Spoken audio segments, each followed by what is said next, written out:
பார்த்திபன் கனவு முதல் பாகம் அத்தியாயம் 6 போர் முரசு. வீட்டு வாசலிலிருந்து குதிரை கிளம்பி போன சத்தம் கேட்டதும் வள்ளி முற்றத்திற்கு வந்தாள். மாரப்ப பூபதி உதைத்து தள்ளிய கத்திகளில் ஒன்றை கையில் எடுத்துக்கொண்டு, தாத்தா, இந்த கத்தி கேடயமெல்லாம் நீ செய்து என்ன பிரயோஜனம்? நமது மகாராஜாவை பற்றி அப்படி கேவலமாய் பேசியவனை சும்மாதானே விட்டுவிட்டாய் என்ற ஆத்திரத்துடன் கேட்டாள். ஏன் வள்ளி உனக்கு இவ்வளவு கோபம்? நீ சொன்னதைத்தானே நமது பழைய சேனாதிபதியும் சொன்னார், சண்டை வேண்டாம் என்றான் கிழவன். சேச்ச, நான் சண்டை வேண்டாம் என்று சொன்னேனா?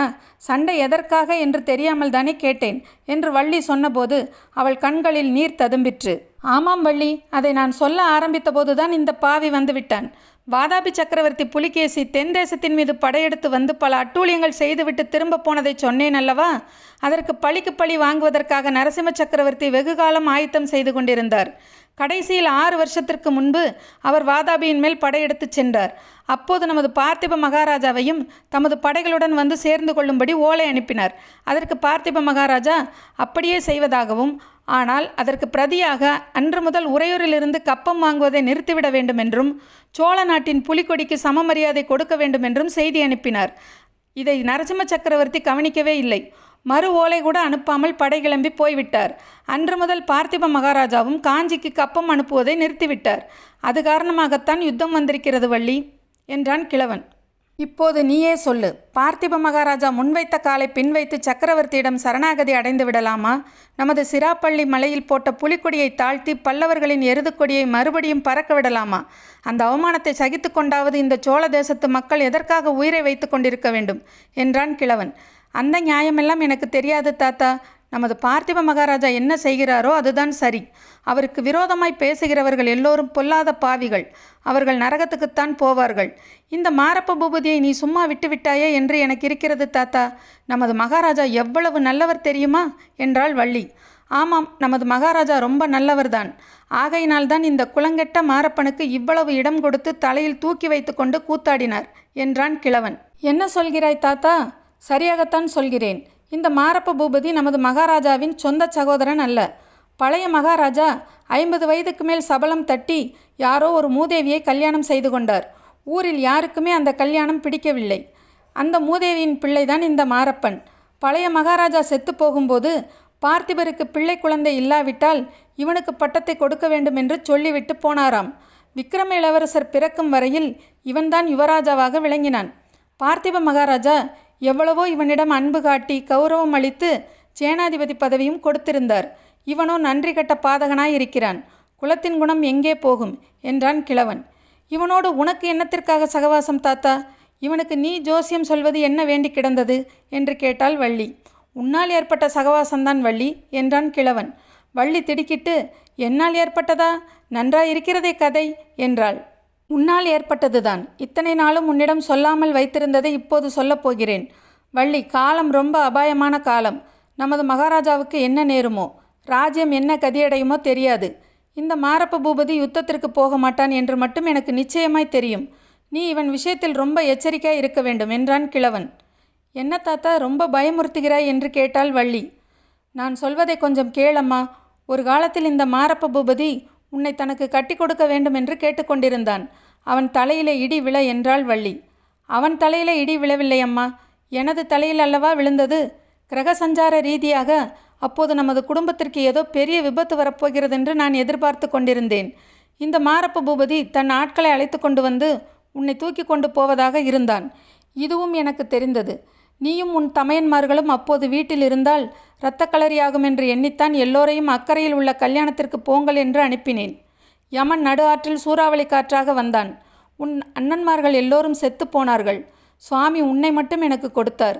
இப்படி சொல்லிவிட்டு கிழவன் பெருமூச்சு விட்டான். ஆகாயத்தை பார்த்து ஏதோ யோசனையில் ஆழ்ந்தான். இத்தனை நாளும் சொல்லவில்லையே தாத்தா, இவன்தானா என் அண்ணன்மார்களுக்கெல்லாம் யமனாக வந்தவன்? அப்புறம் என்ன நடந்தது என்று கேட்டாள் வள்ளி. நீங்கள் எல்லோரும் படகேறி போன பிறகு நான் எதிர்பார்த்தபடியே மாரப்பன் தன் ஆட்களுடன் வந்தான். வீட்டில் நீ இல்லை என்று கண்டதும் கோபத்தில் குதித்தான். அவனை சமாதானப்படுத்துவதற்காக, நீ பெரிய சக்கரவர்த்தியின் மருமகனாகப் போகிறாய், இந்த அற்ப ஆசையெல்லாம் விட்டுவிடு என்று ஜோசியம் சொன்னேன். அது முதல் இவன் என்னவெல்லாமோ ஆகாச கோட்டைகள் கட்ட ஆரம்பித்து விட்டான். ஜோசியம் கேட்பதற்கு அடிக்கடி வந்து என் பிராணனை வாங்கி கொண்டிருக்கிறான் என்றான் கிழவன். இப்போதுதான் அவன் என்னை பற்றி பேசியதன் அர்த்தம் புரிகிறது தாத்தா. ஓடக்காரர் யுத்தத்திற்கு போய்விட்டால் நான் என்ன செய்வேன்? நீதான் என்னை காப்பாற்ற வேண்டும் என்று சொல்லி கிழவனுடைய கையை வள்ளி கெட்டியாக பிடித்து கொண்டாள். அவளுடைய உடம்பு நடுங்கிற்று. பைத்தியமே, ஏன் இப்படி நடுங்குகிறாய்? பொன்னன் சண்டைக்கு போக மாட்டான். அவனை மகாராஜா அழைத்து கொண்டு போக மாட்டார். என் குடும்பத்திற்கு நேர்ந்த பெரிய விபத்து மகாராஜாவுக்கு தெரியும். என் குலத்தை வளர்க்க நீ ஒருத்திதான் இருக்கிறாய் என்றும் தெரியும். ஆகையால் தான் பொன்னனை சண்டைக்கு வரவேண்டாம் என்றார். நிச்சயமாக அழைத்து போக மாட்டார் என்றான் கிழவன். அச்சமயம் வாசலில் முரசடிக்கும் ஓசை கேட்டது. பின்வருமாறு கூவும் குரலும் கேட்டது. வெற்றிவேல், வீரவேல், யுத்தம் வருகுது, யுத்தம் வருகுது. சோழ தேசத்தின் மானத்தை காக்க யுத்தம் வருகுது. படையில் சேர்வதற்கு மீசை முளைத்த ஆண் பிள்ளைகள் எல்லோரும் வரலாம். உடம்பிலே சுத்தரத்தம் ஓடுகிறவர்கள் எல்லோரும் வரலாம். வெற்றிவேல், வீரவேல். இதைத் தொடர்ந்து முரசின் சத்தம் ஊர் அதிரும்படியாக எழுந்தது. இந்த போர் முழக்கத்தை கேட்ட வள்ளியும் கிழவனும் தெருப்பக்கம் சென்றார்கள். முரச யானையும் அதை சுற்றி சில வீரர்களும் போய்க் கொண்டிருந்தார்கள். முரசும் முரசு அடித்தவனும் அரை கூவியவனும் யானை மேல் இருந்தனர். இந்த ஊர்வலம் தெருக்கோடி போகும் வரையில் பாட்டனும் பேத்தியும் கண்கொட்டாமல் பார்த்து கொண்டு நின்றார்கள். கிழவன் ஒரு பெருமூச்சு விட்டுவிட்டு சொன்னான், வள்ளி, உன்னை பொன்னனும் பகவானும் காப்பாற்றுவார்கள். இந்த யுத்தத்தில் சேர்ந்து வீர சொர்க்கம் அடைய என் குடும்பத்திலே வேறு யாரும் இல்லை. நான் தான் போகப் போகிறேன் என்றான் கிழவன். அதே சமயத்தில் பொன்னன் உறையூர் ராஜவீதிகளின் வழியாக போய்க் கொண்டிருந்தான். பௌர்ணமிக்கு இன்னும் 4 தினங்கள் தான் இருந்தன. சுக்லபட்சத்து சந்திரன் வானவெளியில் ராஜஹம்சத்தைப் போல் சஞ்சரித்து வெள்ளி நிலவை பொழிந்து கொண்டிருந்தான். அந்த நாளிலோ உறையூர்தான் தலைநகரம். திருச்சிராப்பள்ளி சிற்றூர். 2 ஊர்களுக்கும் நடுவில் இடைவெளியில்லாமல் கடை வீதிகளும் பல வகை தொழில் செய்யும் மக்கள் வாழ்ந்த தெருக்களும் இருந்தன. சிராப்பள்ளி மலையிலிருந்து மகாராஜா இறங்கி வந்து சேர்வதற்கு முன்னால் பொன்னன் அரண்மனை வாசலை அடைந்துவிட விரும்பினான். மகாராஜா சுவாமி தரிசனம் செய்துவிட்டு மலை உச்சியிலிருந்து இறங்கி வரும்போது வழியில் நின்று இளவரசருக்கு என்னத்தை காட்டியிருப்பார் என்பது அவனுக்கு ஒருவாறு தெரிந்திருந்தது. அங்கேதான் சோழ வம்சத்தின் அவமான சின்னங்கள் இருந்தன. பார்த்திப மகாராஜாவின் தந்தை மகேந்திரவர்ம சக்கரவர்த்தியின் முன்னால் வாளையும் வில்லையும் வைத்து அடிபணிந்து விதவிதமான ரத்தினங்களையும் ஆபரணங்களையும் காணிக்கையாக ஏற்றுக்கொள்ளும்படி வேண்டிக் கொள்ளும் காட்சி அங்கே சித்தரிக்கப்பட்டிருந்தது. அதை நினைக்கும் போதே பொன்னனுக்கு ரத்தம் கொதித்தது. சோழ நாடு இந்த அவமானத்தை எத்தனை நாளைக்கு சகித்து கொண்டிருப்பது?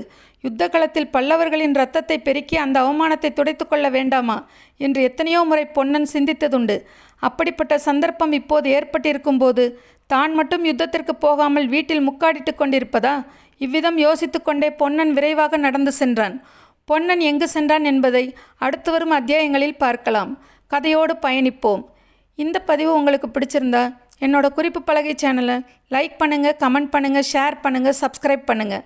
நன்றி.